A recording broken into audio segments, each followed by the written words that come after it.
Frères et sœurs, il y a eu un fil rouge, une sorte de fil rouge cette année, donc, qui était même le thème de l'année, qui était « Vivez la parole ». Alors c'est vrai que ça voulait dire beaucoup de choses, vivez la parole, déjà la Bible par la prédication, mais c'était aussi des choses vraiment concrètes. Il y a eu un parcours en Christ notamment, qui permettait de voir et d'affermir certains points de la foi. Donc, vivez la parole. Alors, vivre la parole, c'est vivre toute la parole de Dieu. Il y a des passages, évidemment, qu'on connaît bien en lisant la Bible et qu'on apprécie, sur lesquels on aime méditer. Il y a des passages qu'on aime parfois un peu moins étudier. Aujourd'hui, frères et sœurs, nous allons parler de l'enfer. Alors, l'enfer est une réalité biblique. L'enfer, la Bible nous en parle, on nous en parle dans l'Ancien Testament. Celui qui a le plus parlé de l'enfer, c'est Jésus lui-même. Donc, ça peut nous heurter, et humainement ça nous heurte, mais on a la bienveillance du Saint-Esprit pour nous permettre vraiment avec bienveillance d'aborder cette notion, avec bienveillance, mais sans fuir les textes qui peuvent nous paraître difficiles.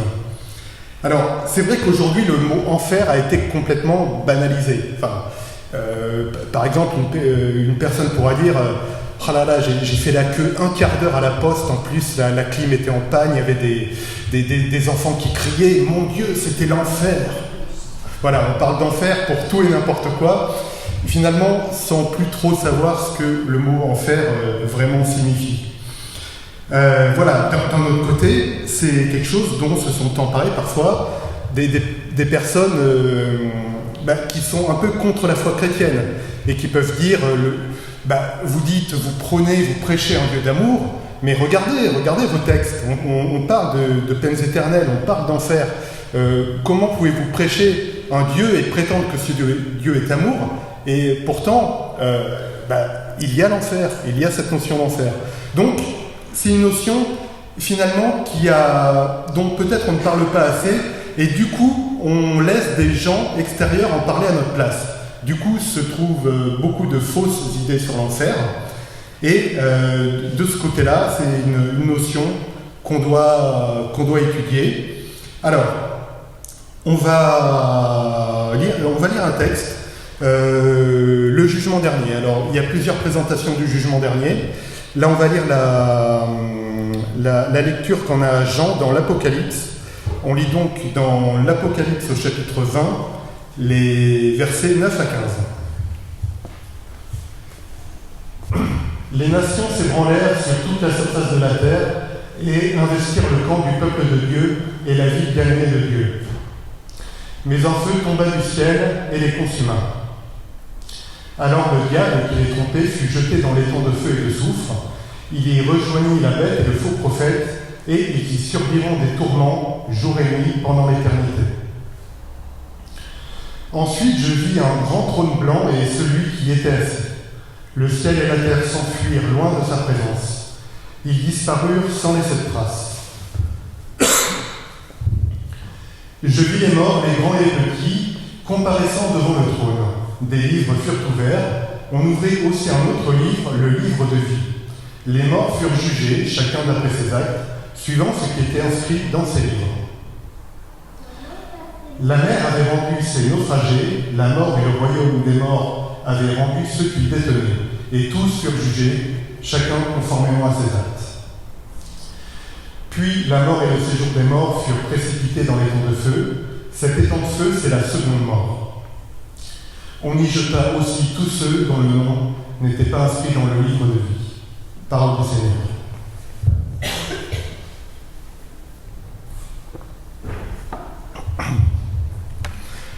Alors frères et sœurs, oui, nous voici devant un texte difficile, donc qui est dans l'Apocalypse de Jean. Et je parlais tout à l'heure en introduction des fausses conceptions, un peu des usages un peu fallacieux du terme d'enfer. C'est un peu pareil avec le terme d'apocalypse. Vous prenez au hasard 10 personnes dans la rue, vous leur demandez qu'est-ce que ça vous évoque l'apocalypse. Les personnes vont peut-être vous parler de ravages écologiques. Ils vont peut-être vous parler de fin de toute chose. En fait, apocalypse, ça veut dire révélation. Donc, effectivement, on y parle de la fin des choses, mais c'est surtout le terme révélation, et c'est tout simplement le premier terme du livre Apocalypse, le livre de l'Apocalypse commençant par révélation de Jésus-Christ. On est donc sur un texte qui nous présente la pleine révélation de Jésus-Christ, et c'est un écrit donc qui date de la fin du 1er siècle. Alors, la fin du 1er siècle, c'est une période super intéressante. C'est une période un peu d'effervescence où il y a beaucoup... Alors, il y en a eu au 1er siècle avant Jésus-Christ, et un peu après, il y a eu beaucoup de littérature apocalyptique, justement. Il y a eu des choses qui se sont déroulées, notamment la chute du temple de Jérusalem par l'armée romaine. Donc, beaucoup de Juifs y ont vu un signe. Et donc, quelque part, à travers toute cette effervescence, il fallait vraiment une révélation qui nous donne, voilà ce qu'est vraiment la fin des temps. Parce qu'il y a eu beaucoup d'écrits donc, qui ont été plus tard, du coup, jugés apocryphes, ne reflétant pas vraiment la parole de Dieu. Et quelque part, il a fallu un peu faire le ménage. Et Dieu a vraiment inspiré ses apôtres, là en l'occurrence Jean, pour révéler vraiment quelle est la fin des choses. Alors, cette vision reçue par Jean est complètement ancrée dans le reste des Écritures. Notamment, on parle du peuple qui investisse le camp des saints au verset 9. Ça fait écho directement au chapitre 38 du livre d'Ézéchiel. On voit aussi les livres, donc notamment le livre de vie qui est ouvert, et c'est mentionné dans le livre de Daniel au début du chapitre 12. Alors, ce passage, il donne des affirmations essentielles. Des affirmations assez simples. On y voit évidemment la souveraineté de Dieu. Là, l'apôtre Jean emploie le terme de grand trône blanc. On voit ça au verset 11. Il y a un grand trône blanc. Et on voit l'omniscience complète de Dieu. Des livres sont ouverts. Tout est en connaissance de Dieu. Rien n'échappe à Dieu. Il y a les psaumes et d'autres écrits bibliques emploient d'autres exemples. Notamment que Dieu connaît le nombre de cheveux qu'il y a sur notre tête. Bref, le texte mentionne vraiment la souveraineté de Dieu. Et c'est la vision de la victoire totale du Seigneur. Alors, on va y revenir justement, notamment sur cette notion d'enfer, mais à la fin, la seconde mort, cet étang de feu, est aussi la victoire complète du Seigneur. Le mal n'a plus cours. Donc, cet Apocalypse, c'est une bonne nouvelle. Il fait entièrement partie de la bonne nouvelle, avec des choses un peu dures qu'on va voir sur l'enfer, mais il faut vraiment bien prendre conscience qu'il fait pleinement partie de la bonne nouvelle de notre Seigneur Jésus et de sa révélation. Alors, voilà pour la partie d'introduction. Ceci étant exposé, on va voir maintenant 3 grandes affirmations sur l'enfer et voir un peu ce qu'on peut dire à partir de ce texte et de la révélation biblique.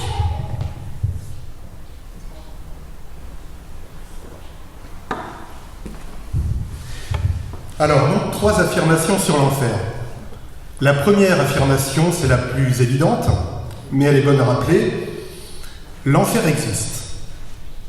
Alors, c'est la première affirmation, parfois la plus dure. Alors, c'est vrai que le terme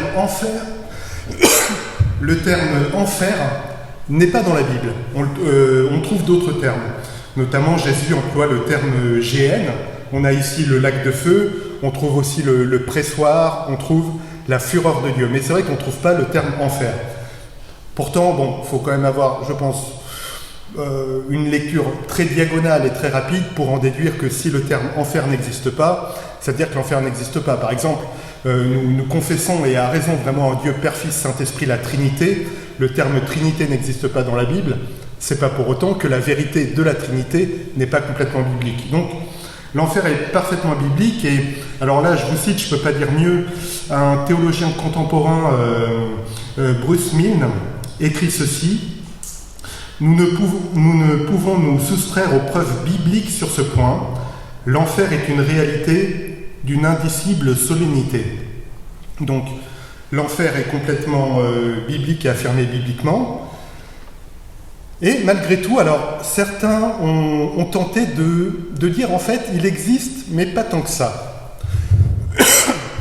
L'idée était de dire, bon, Jésus parle de la géhenne, l'apôtre Jean parle du lac de feu, mais en fait, il s'agit juste d'un avertissement quelque part, d'un avertissement qui n'aura pas lieu en gros, juste pour nous faire flipper.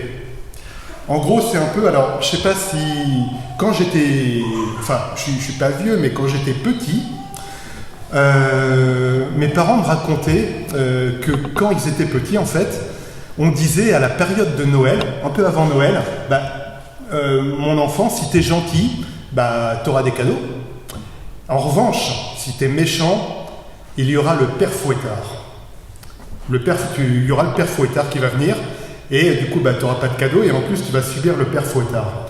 Alors, évidemment, le père fouettard n'existe pas, il s'agissait d'une pédagogie, il se trouve assez mal placée, mais pour faire comprendre à l'enfant, en gros, on achète la paix sociale avec l'enfant en disant, si tu fais mal, il va y avoir une grande catastrophe, il va y avoir le père fouettard. Alors, Jésus n'est pas comme ça, déjà, c'est pas un menteur, il a parlé de l'enfer, mais ses oracles et ses prophéties se vérifient. Toutes les prophéties, et c'est valable bibliquement complètement, toutes les prophéties de l'Ancien Testament, à commencer par la venue du Messie en la personne de notre Seigneur et Sauveur Jésus, ont eu lieu. Donc on peut rejeter, je pense, cette vision d'un enfer qui serait en fait spéculatif, qui n'existe pas, qui est fait juste pour nous faire peur. La menace est bien réelle et Jésus n'emploie pas ici la stratégie du père fouettard. Une deuxième affirmation sur l'enfer. Et là, sur le fait qu'on ait du mal à appréhender l'enfer, en fait, je pense que c'est un peu l'essentiel. C'est que l'enfer, c'est pas le paradis du diable. Alors, je m'explique. Vous pouvez retrouver beaucoup de représentations, notamment dans l'iconographie médiévale, des représentations de l'enfer avec des diablotins qui sourient et qui font tourner sur des tournebroches les gens dans du feu, des choses comme ça. Donc vous avez notamment la scène du jugement dernier de la cathédrale Notre-Dame de Paris, où vous voyez sur la scène du jugement dernier, vous voyez les condamnés qui ont peur, et au-dessus vous voyez un démon très content en enfer de les mettre en enfer. Donc il y a cette vision. La vision a été aussi manifestée avec une œuvre assez célèbre de Dante qui s'appelle la Divine Comédie au IVe siècle, qui donne une vision de l'enfer. Alors c'est un poème épique avec un enfer avec plusieurs étapes dans l'enfer, et à un moment, pour visiter l'enfer, il faut demander la permission à des démons. On peut complètement rejeter cette vision, en fait, d'un enfer qui serait le paradis où le diable se réjouit. Dans le texte qu'on vient de voir, c'est très clair. Au verset 10 notamment, il est dit que c'est d'abord le diable, la bête et le faux prophète qui subissent des tourments. Ils ne sont pas à Disneyland en enfer, le diable et le faux prophète. C'est vraiment un lieu de tourment pour eux. Et d'ailleurs, Jésus le dit alors de manière plus explicite dans son grand discours où justement il y a une autre présentation du jugement dernier, en Matthieu 25, verset 41, où il parle du feu éternel préparé pour le diable et ses anges. Donc, l'enfer n'est pas le paradis du diable. Et ça influe sur les choses parce que, du coup, quand on essaie de s'imaginer les peines en enfer, on projette quelque part des choses forcément mauvaises. Alors, attention, les peines de l'enfer, les choses sont très claires, pleurs, grincement de dents, c'est très difficile. Mais parfois, on peut y projeter un sadisme qui ne font pas partie de l'enfer. Justement parce que l'enfer, c'est des peines qui ont été décidées, qui ont été voulues par Dieu. Là, il faut bien comprendre que c'est des peines, c'est pas des peines sadiques faites par des diablotins ou le diable. Non, le diable aussi va être tourmenté en enfer. L'enfer, c'est des peines faites par Dieu. Alors, faut préciser quand même que notre jugement à nous et là-dessus est, comme je le disais, un peu biaisé quelque part, parce qu'en essayant d'imaginer les peines de l'enfer, on s'en rapporte au référentiel, nous, sur Terre, et on regarde ce que sont les peines, et on essaie de projeter ça dans les peines de l'enfer. Or, on voit qu'on est parfois bien mauvais juge pour appliquer des châtiments. Alors ça, je pense que c'est arrivé à tout le monde, peut-être pas, mais c'est arrivé à beaucoup d'entre nous, en tout cas ça m'est arrivé à moi, de manière malsaine, de vouloir une peine pour une personne, de me dire, Et parfois pour des broutilles, hein, pour une queue de poisson sur l'autoroute, pour une... vous savez, quand vous cherchez trois plombes une place de parking et qu'il y a quelqu'un qui vous prend la place devant, parfois quasiment de maudire la personne. Alors ok, c'est un mot en l'air, on est énervé, et donc on dit, bon, en gros, espèce d'abruti, toi, j'aimerais bien qu'il t'arrive un truc. Pourtant, on parle quoi d'un quart d'heure supplémentaire à chercher une place? On parle de, voilà, est-ce que ça vaut vraiment ce qu'on a prononcé contre la personne de vouloir quelque chose de mal? Il y a un exemple un peu plus général. Je ne sais pas si vous avez vu, alors c'est passé sur beaucoup de médias sociaux, mais aussi de journaux, un couple, je crois, gérant d'un commerce, s'est fait épingler parce qu'on a retrouvé une photo d'eux datant de 4 ans en avant où ils ont fait un safari avec de la chasse d'animaux protégés. Donc, ils ont tué des animaux, effectivement, donc un hippopotame, je crois, un lion. Alors, bon, à titre personnel, j'aime pas du tout ce type de chasse récréative. En plus d'être inutile, c'est plutôt un mauvais message envoyé. Mais bref, suite à cette révélation, s'est répandu en gros un torrent d'insultes sur ces personnes. Et en gros, les gens disaient il faut que l'enseigne commerciale les renvoie. Alors, beaucoup de gens ont dit oui, c'est vrai, il faut vraiment renvoyer ces personnes. Je reconnais, quand j'ai eu vraiment connaissance de cette affaire, je me suis dit ouais, c'est vrai, il faut que l'enseigne les renvoie, c'est pas possible. Et après, je me suis dit mais Julien, tu fais un bien mauvais juge. Quel est le rapport entre leur travail dans cette enseigne et le fait qu'ils ont tué un hippopotame et un lion il y a de ça 4 ans?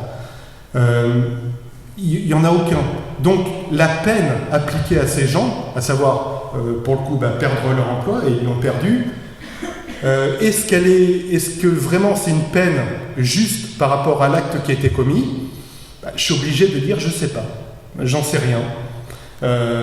Peut-être il y a autre chose, peut-être qu'on pouvait essayer de prendre contact avec eux et peut-être en essayant de les raisonner, leur faire un don à une ONG qui travaille à la protection des animaux. Là maintenant ils n'ont plus de travail, ils ne vont même plus pouvoir faire un don aux animaux. Bravo, beau jugement. La vindicte populaire. Alors, c'est quelque chose un exemple, je pense, qui montre bien que on a du mal, c'est pour ça qu'on a du mal à appréhender quelles pourront être les peines éternelles, c'est que nous-mêmes sommes de bien mauvais artisans quand il s'agit de décider de la peine de quelqu'un. Alors, attention, ça ne veut pas dire qu'on ne doit pas chercher la justice, la justice de Dieu. L'apôtre Paul déclare en Romains 12, « Mes amis, ne vous vengez pas vous-même, mais laissez agir la colère de Dieu, car il est écrit, « C'est à moi qu'il appartient de faire justice, c'est moi qui rendrai à chacun son dû. » Voilà. Donc, évidemment, nous sommes invités, et c'est quelque chose de bon, l'apôtre Paul le confirme, de chercher la justice de Dieu. Mais ces exemples montrent que nous sommes mauvais quand il s'agit d'appliquer des peines en nous-mêmes par notre cœur corrompu. Du coup, c'est normal que nous appréhendions mal ce que peuvent être les peines éternelles. Donc, pour résumer, les peines éternelles existent, c'est le premier point. Le deuxième point, il ne faut pas y penser par rapport à la vision corrompue qu'on a, nous, des châtiments appliqués sur terre. Ce ne sera pas la justice des hommes, ce sera la justice de Dieu. Et le troisième point, qui découle un peu du deuxième, c'est que ces peines éternelles sont parfaitement adaptées au tort commis par le pécheur. Le juge, le vrai juge, c'est Dieu, le juge suprême. Alors, on l'a vu dans le texte, notamment avec que tout est connu de Dieu, on a parlé du trône blanc, on a vu que les livres sont ouverts avec les actes, et donc que le jugement de Dieu est parfait. Là aussi, appliquer une peine, c'est difficile, comme on l'a vu, et appliquer un jugement parfait, c'est difficile. Alors, une anecdote, il y a eu un peu plus de 40 ans, il y a eu une affaire assez retentissante. Ça a été l'affaire Christian Ranucci. En fait, c'est une personne qui a été appréhendée puis exécutée par guillotine pour un meurtre d'enfant, meurtre aggravé. Et cette affaire a vraiment traumatisé. Déjà, c'était un des derniers condamnés à mort en France. En plus, il y avait quand même commencé à se lever plus ou moins un vent contre la peine de mort. Donc cette affaire a été vraiment très, très médiatique. Et elle a marqué vraiment un des avocats de Christian Ranucci, alors qui était tout jeune à l'époque, je crois que c'était sa première affaire, qui s'appelait Maître Le Forcenet, et qui s'est livré sur cette affaire, et notamment qui a recueilli des témoignages de jurés. Alors vous savez, donc, dans un procès d'assises, il y a un juré, c'est des jurés populaires qui peuvent être tirés au sort. Je crois que c'était sur les listes électorales, en fait. On peut être tiré au sort pour être juré. Alors, il n'y en a que 2 jurés qui ont témoigné, et encore plus de 10 ou 15 ans après l'affaire, parce qu'il faut quand même du recul. Et une des jurées a dit, mais en fait, ça l'a marqué à vie et elle n'endort pas. Parce que, donc, la culpabilité, c'était une chose, mais après, décider de la peine, en fait, ils étaient dans une salle où ils délibéraient, les jurés, avec une fenêtre, et il faisait très chaud, donc ils étaient obligés d'ouvrir la fenêtre, et qui donnait, en fait, sur la rue où il y avait des manifestants, donc qui savaient que le jury délibérait. Et pendant qu'ils délibéraient, le jury, ils entendaient les manifestants crier « Ah, mort! Ah, mort! Ah, mort !» Bon, pour un jugement, disons pour les conditions d'un jugement impartial, c'est difficile. Alors, je ne vais pas, évidemment, et ce n'est pas l'objet de m'immiscer dans Christian Ranucci coupable ou pas, parce qu'en plus, certains éléments étaient un peu étranges dans cette affaire, mais ça illustre bien qu'un jugement parfait, et j'ai pris cet exemple parce que, le jugement ultime, c'est le jugement dernier pour la condition éternelle, mais nous, à notre échelle, ce qu'on connaît de plus ultime, c'est décider de la mort ou pas de quelqu'un.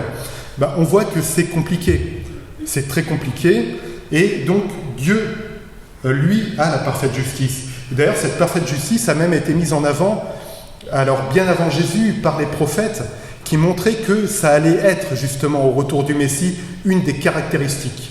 Une des caractéristiques de Jésus, c'est dit notamment par Ésaïe, qui déclare donc le fruit de la justice sera la paix, l'effet de la justice sera la tranquillité et la sécurité à tout jamais. C'est dans Ésaïe 32, 17. Voilà, donc on a vu vraiment 3 caractéristiques essentielles de l'enfer, son existence, le fait que les peines, nous ne pouvons pas en avoir idée, frères et sœurs, donc quelque part, on ne peut pas vraiment les redouter, encore moins les juger, évidemment, parce que nous n'avons que notre humanité pour les juger, ce qui est bien insuffisant, comme on l'a vu, et ils relèvent d'une justice qui est la justice parfaite de Dieu. Alors, dans la 3e partie, on va voir une 4e caractéristique de l'enfer. Une 4e caractéristique qui est peut-être la plus compliquée à comprendre. C'est que donc, les peines existent, les peines sont éternelles, et voilà, elles sont éternelles, c'est ça, c'est la 4e. C'est que le châtiment est éternel. Alors, c'est la chose la plus difficile à comprendre. On peut dire que la victoire du Seigneur est totale, effectivement. Donc, que l'enfer est éternel pour les condamnés, ça semble logique, mais malgré tout, on a du mal avec cette notion d'éternité. Alors, on a d'autant plus de mal qu'on est dépourvu d'image. Alors, l'éternité, c'est une vérité biblique, mais c'est aussi une vérité physique. Par définition, on ne peut pas en avoir idée. Alors, j'espère que ce n'est pas le cas, mais imaginons que vous vous ennuyez à écouter cette prédication, même si vous dites « Oh là là, ça fait une éternité qu'il prêche », même là, vous êtes loin du compte. Ce sera beaucoup plus long. On ne peut pas mesurer l'éternité. Il y a une chose, en revanche, qu'on a, c'est évidemment toute la révélation. Toute la révélation, et pour ces choses, mieux vaut vraiment s'en remettre à l'Écriture avec une totale confiance. Ce qu'on peut dire, c'est que on a du mal parfois à mesurer la grâce de Dieu. Alors si, évidemment, il y a ces encouragements qu'on reçoit quotidiennement par la lecture de la parole. Il y a ces rencontres avec les frères et sœurs. Il y a toutes les grâces que Dieu fait dans notre vie quand il agit. Mais parfois, on peut quand même avoir du mal à la mesurer. Alors, il y a une chose qui peut peut-être un peu mieux nous faire ressentir ce qu'est la grâce de Dieu, c'est voir à quoi on a échappé. Et c'est peut-être là qu'est la notion d'éternité, frères et sœurs. La notion de ces peines que Dieu va donner. L'apôtre Paul le déclare de manière à la fois très simple, comme Dieu l'a inspiré pour le faire, qu'on est tous solidaires du péché d'Adam. On est tous solidaires et en ce sens, sans la grâce de Dieu, nous sommes tous condamnés. Alors il y a des choses très simples qui sont dites par Jésus. Il le dit d'une manière, il dit, c'est en Jean chapitre 5, verset 24, « Oui, vraiment, je vous l'assure, celui qui écoute ce que je dis et qui place sa confiance dans le Père qui m'a envoyé possède dès à présent la vie éternelle et il ne sera pas condamné. Il est déjà passé de la mort à la vie. » Donc, une mesure, je ne dis pas qu'il existe, quand je dis une mesure de la grâce, je ne dis pas non plus qu'il existe une jauge graduée avec niveau 1, niveau 2 de grâce, hein. Mais ça permet vraiment de voir que la grâce est infinie et de voir que seul Dieu pouvait donner cette grâce. Il y a aussi le fait de méditer sur les actes de Jésus. Et là, ça nous ramène à la croix. La croix, qui est la victoire complète de notre Seigneur, le sang versé par notre Seigneur, qui est quelque chose de fort. Donc c'est vrai qu'en mémoire de ça, on prend la Sainte Seine. On peut y penser, frères et sœurs, quand on prend la Sainte Seine. Alors, je ne dis pas arriver en mode obnubilé par l'enfer, les peines éternelles, mais j'entends par là dans le sens, oui Seigneur, tu m'as fait grâce de ça cette semaine, mais Seigneur aussi, tu m'as sauvé avec un grand S. Voilà de quoi tu m'as sauvé, Seigneur, dès à présent, et je t'en remercie. Donc cette éternité permet de vraiment mieux appréhender ce qu'est vraiment la grâce de Dieu.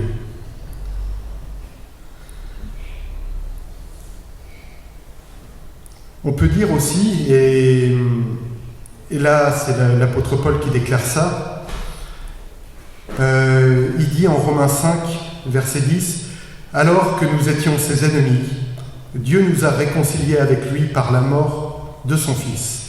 À plus forte raison, maintenant que nous sommes réconciliés, serons-nous sauvés par sa vie. » Oui, nous étions, avant de recevoir cette grâce du Dieu qui se penche sur nous, nous étions ennemis de Dieu, donc justement par le péché d'Adam.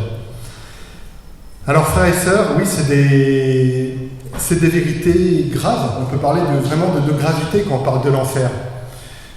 Mais on peut parler vraiment de bonnes nouvelles. Mieux valu qu'il n'y ait rien dans la Bible à propos de l'enfer. On se serait vraiment posé là. Alors pour le coup, là, ça aurait appelé beaucoup plus de questions. Ben non, le Seigneur a vraiment révélé ce qui était besoin, ce que nous avions besoin de savoir. Alors, frères et sœurs, c'est pas quelque chose qui doit nous décourager, au contraire. Comme on l'avait dit en introduction, c'est vraiment avec la bienveillance du Père que nous abordons cette chose qu'est l'enfer. C'est la volonté de Dieu de nous l'avoir révélé, avec des mots parfois difficiles, mais marquants. Oui, les images sont marquantes, lac de feu, pressoir de la colère de Dieu, les images sont très marquantes. Et on peut aussi y voir, au-delà comme je disais, de voir vraiment la grâce de Dieu, un message qu'on a envie de donner aux personnes. Un message, non pas, j'entends pas par là, attention, tu vas aller en enfer, etc., comme on peut voir, mais un message positif de l'amour de Dieu. Quelque part, c'est un moteur pour l'évangélisation, un moteur pour se dire, peut-être ou pas, que le moment où je vais parler de Jésus à cette personne, peut-être que ça va rien faire, mais peut-être pas. Peut-être que ce sera le moment, qu'à ce moment-là, vous aurez été l'instrument de Dieu. L'instrument de Dieu pour que cette personne connaisse Jésus, pour que cette personne ait une vie, soit régénérée. Et pour que justement l'éternité, elle n'ait même plus à se poser la question de l'éternité des peines éternelles, mais que cette personne connaisse, comme nous le connaîtrons, frères et sœurs, par la promesse de Jésus, l'éternité auprès du Père. Amen.